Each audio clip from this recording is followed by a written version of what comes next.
कि वक्फ के कानून के खिलाफ वोट देना है। देंगे वक्फ कानून के खिलाफ, देंगे वक्फ कानून के खिलाफ वोट। किसको देंगे वोट? कहीं नीतीश कुमार, जेडीयू और वो जो पुरानी पार्टी, उसको तो नहीं देंगे ना। अगर तुम्हारी आवाज नहीं होगी अमूर की जनता, तो कौन लड़ेगा? क्या तुम उसका साथ दोगे जिसको 30 साल तुमने साथ दिया, जो आज तुम्हारे दरमियान में कभी नजर नहीं आया?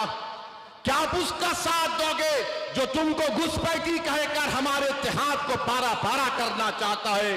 ये फैसला आपको करना है अमूर की जनता। मैं आपसे वादा कर रहा हूं, मैंने पहले भी कहा और आज भी कह रहा हूं, जब तक ओवैसी जिंदा रहेगा, सीमांचल के बच्चे और मां और बहनों के लिए लड़ता रहेगा इंशाअल्लाह ताला। कोई दुनिया का माइका लाल मुझे बिहार और सीमांचल आने से रोक नहीं सकता। अरे मेरे मुखालिफिन जो कहते कह दो, मुझे कोई चीज का फर्क नहीं पड़ता, मगर एक बात तुमको जानना पड़ेगा कि आखिर अख्तरुल ईमान से इतनी दुश्मनी क्यों है? आखिर अख्तरुल ईमान से दुश्मनी क्यों है? दुश्मनी इसलिए है कि ये असेंबली में बहुत बोलता है। ये किसको कामयाब करना चाहते हैं? उनको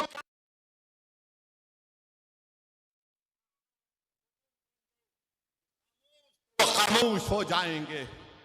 मेरे भाई, आपको एक लड़ने वाले की जरूरत है, बोलने वाले की जरूरत है। और जो लोग ये कह रहे हैं कि अख्तरुल ईमान 5 साल का मौका मिला, अरे भाई 30 साल का हिसाब कौन देगा? मुझे बताओ। 30 साल का हिसाब कौन देगा? मुझे बताओ। जिस तुमने अमूर में इतनी बीमारियां पैदा कर दी थी, 5 साल में तो बीमारी का खात्मा नहीं होता। हम जरूर इन तमाम बीमारियों का खात्मा करेंगे इंशाअल्लाह ताला। मैं आपसे वादा कर रहा हूं कि जो काम नहीं हुए वो काम होंगे इंशाअल्लाह ताला। मैं आपके दरमियान में खड़े होकर कह रहा हूं कि अमूर और बैसा ब्लॉक में इंशाअल्लाह ताला हफ्ते में 2 दिन अख्तरुल ईमान अमूर ब्लॉक में बैठेंगे, बैसा ब्लॉक में 2 दिन बैठेंगे। यहां पर हम दफ्तर बनाएंगे, दारुस्सलाम उसका नाम रखेंगे, और 2 महीने में एक मर्तबा मैं खुद तुम्हारे दरमियान में आकर बैठूंगा और देखूंगा कि अख्तरुल ईमान काम कैसा कर रहे हैं। तो मैं आज तुमसे कह रहा हूं, अमूर की जनता, मैं तुम्हारे सामने गुजारिश कर रहा हूं कि खुदा के लिए आज इत्तेहाद को पारा पारा होने मत दो। दुश्मन कामयाब हो जाएगा। सुरजापुरी, कुल्हैया, शेरशाहबादी का मामला नहीं है। जिस जमीन का मालिक अल्लाह है, उसकी जायदाद के खिलाफ जो कानून बनाया, उस मोदी और जेडीयू के खिलाफ आपको एक ताकत बनकर 11 तारीख के दिन अपने एक कोर्ट का इस्तेमाल करना है। क्या आप मेरा साथ देंगे? मेरे भाई, मेरी माँ और बहनों, आपकी दुआओं की और आपकी साथ की जरूरत है। मेरे बुजुर्गों, हमेशा आपकी सरपरस्ती की और दुआओं की जरूरत है। मंजलिस जब से सीमांचल में आई, सबकी नींद हराम हो चुकी है।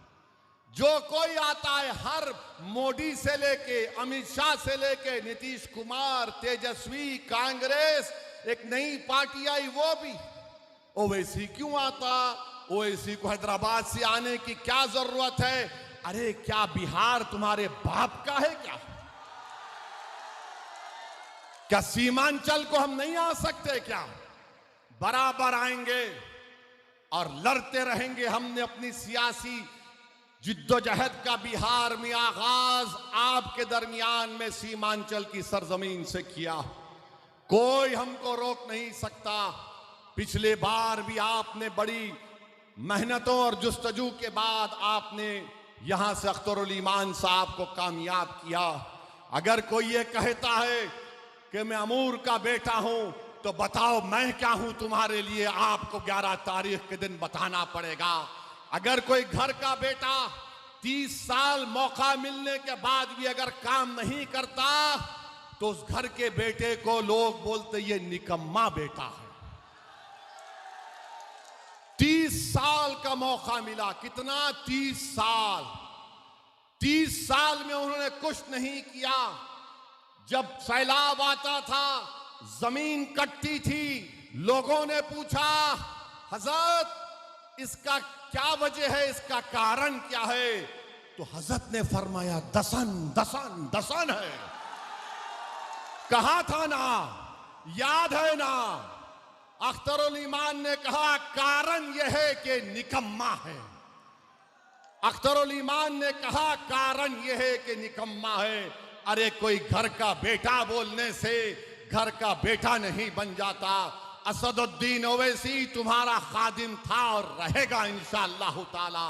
अख्तरुल ईमान तुम्हारा खादिम था और रहेगा इंशाअल्लाह ताला। अरे सीमांचल हमारे दिल के बहुत करीब था और है और रहेगा। हम हर वक्त आपके दरमियान में थे और रहेंगे मेरे अजीज दोस्तों और बुजुर्गों। अख्तरुल ईमान ने जो काम करवाए वो किताब कहां है? ये किताब अख्तरुल ईमान ने छपाया। क्या कोई पढ़ के बोल सकता? जो मंजलिस के खिलाफ आज बहुत बोल रहे हैं, बताओ तुमने 30 साल में क्या किया? और दूसरी तरफ जो जेडीयू का उम्मीदवार है, मैं तुमको बता चुका हूं मोदी ने क्या क्या किया। CAA का कानून, ट्रिपल तलाक का कानून। बताओ, ट्रिपल तलाक का कानून क्या सिर्फ एक समुदाय पर लागू होता, सब पर नहीं होता? क्या CAA का कानून सब पे लागू नहीं होता?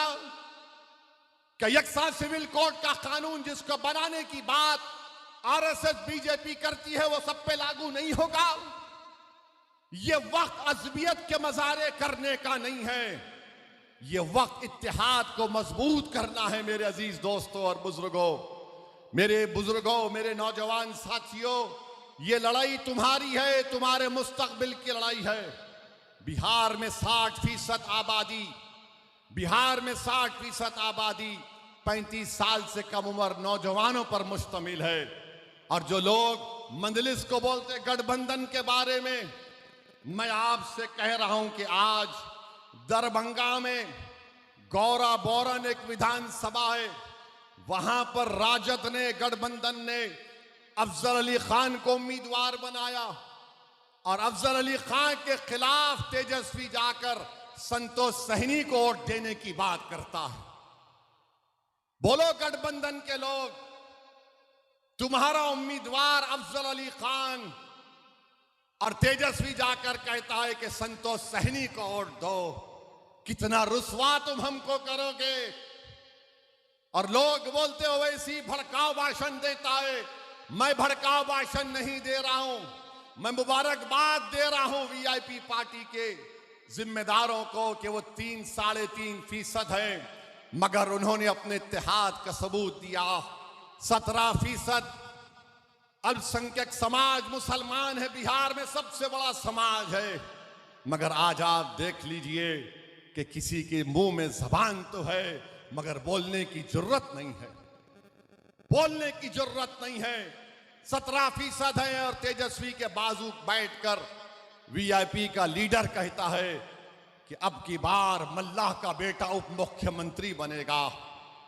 मैं आपसे वादा कर रहा हूं, अगर मल्लाह का बेटा उप मुख्यमंत्री बनेगा तो बताओ मेरे अमूर की जनता, क्या अब्दुल्लाह का बेटा मुख्यमंत्री नहीं बन सकता? बताओ, क्या मोहम्मद का बेटा उप मुख्यमंत्री नहीं बन सकता बिहार का? क्या अबू बकर का बेटा मुख्यमंत्री नहीं बन सकता? क्या फातिमा का बेटा मुख्यमंत्री नहीं बन सकता? तो ये लड़ाई मुख्यमंत्री बनाने की है। अब असदुद्दीन ओवैसी उप मुख्यमंत्री पर राजी नहीं होगा, मुख्यमंत्री होगा, सीमांचल का बेटा होगा।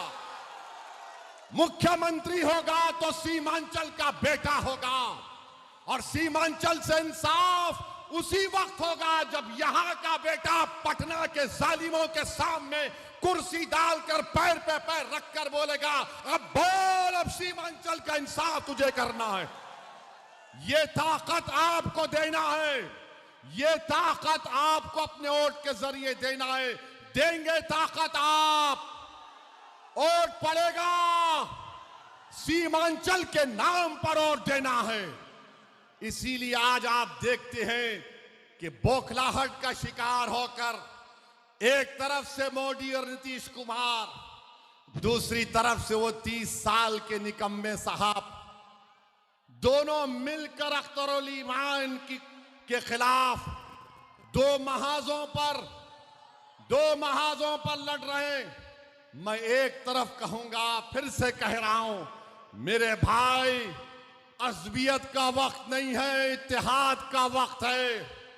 याद रखो, तुम्हारी शनाख्त सुरजापुरी भी है, तुम्हारी शनाख्त कुलैया भी है, तुम्हारी शनाख्त शेरशाहवादी भी है। बराबर उस पर कायम रहो और फख्र से कहो। मगर याद रखो, जिंदगी में एक ऐसे लम्हे भी आते जहां पर हमको ये बताना पड़ेगा। अगर कोई कहता है कि ओवैसी हैदराबाद से आया, मुझे आज किसी ने पूछा इसका क्या जवाब दें, मैंने कहा उसका एक ही जवाब दे भाई, तू उसको बोल हाँ हैदराबाद से आया, मगर मेरा और उसका रिश्ता ये है, वो रिश्ता जिसको रब्बे करीम ने कलमे की बुनियाद पर कायम किया, जो खून के रिश्ते से बढ़कर है। मैं तुमको उसका वास्ता दे रहा हूं मेरे भाई, मैं तुमको उसका वास्ता दे रहा हूं मेरी मां और बहनों। मैं तुम्हारा रिश्तेदार नहीं हूं, मगर मैं वो शख्स जरूर हूं अपने गुनाहों के बावजूद भी, कि अगर तुमको कोई तकलीफ पहुंचती है तो यकीनन मेरे आंख में आंसू आते हैं, यकीनन मेरे दिलो दिमाग में एक तकलीफ होती है। और मैं आज उसी तकलीफ को दूर करने के लिए मंजलिस इत्तेहादुल मुस्लिमीन आपके दरमियान में आई है। मेरे अजीज दोस्तों और बुजुर्गों, अपने इत्तेहाद को मजबूत करिए, डरने और घबराने की जरूरत नहीं है। मैं आपसे वादा कर रहा हूं, जितने काम इस विधानसभा में अभी होना बाकी है, वो मेरी जिम्मेदारी है, वो मेरी जिम्मेदारी है। अगर वो काम नहीं होंगे तो 5 साल के बाद असदुद्दीन ओवैसी इस विधानसभा को तुम्हारे दरमियान में नहीं आएगा। मैं काम कराऊंगा इंशाअल्लाह ताला। अख्तरुल ईमान का हाथ पकड़कर, अख्तरुल ईमान का कान पकड़कर हम पूरे वो काम को मुकम्मल करवाएंगे जो 30 साल में एक निकम्मे ने पूरे नहीं किए। और याद रखो, आप याद रखो, जो जेडीयू का उम्मीदवार है वो मोदी का चेहरा है। जो जेडीयू का उम्मीदवार है वो मोदी का एजेंट है, जिसने हमारे वफ़द के खिलाफ कानून बनाया। तो मेरे अजीज दोस्तों और बुजुर्गों, 800 करोड़ के काम अख्तरुल ईमान इस किताब में बता रहे हैं कि 5 साल में हुए। इंशाअल्लाह ताला आपका साथ रहा तो इंशाअल्लाह 5 साल में उससे ज्यादा काम कराएंगे। अगर सरकार नहीं कराएगी तो फिर क्या होगा, वो सरकार की जिम्मेदारी होगी। बहरहाल मेरे अमूर की जनता, आज आप यहां पर आए, आपका बहुत बहुत शुक्रिया। तो क्या आप 11 तारीख के दिन मोहम्मद के बेटे को मुख्यमंत्री बनाएंगे? क्या आप अब्दुल्ला के बेटे को मुख्यमंत्री बनाएंगे? क्या आप फातिमा के बेटे को मुख्यमंत्री बनाएंगे? याद रखो, ये उस दिन आपको अपने इत्तेहाद को दिखाना है। इत्तेहाद बताएंगे ना आप मुत्तहिद रहेंगे ना इंशाअल्लाह ताला। तो हमारे साथ हाथ उठाकर कहिए, सीमांचल जिंदाबाद, सीमांचल जिंदाबाद, सीमांचल जिंदाबाद, पतंग छाप जिंदाबाद, नारे तकबीर, नारे तकबीर। अल्लाह सलामत रखे आपको। अस्सलाम वालेकुम व रहमतुल्लाहि व बरकातहू।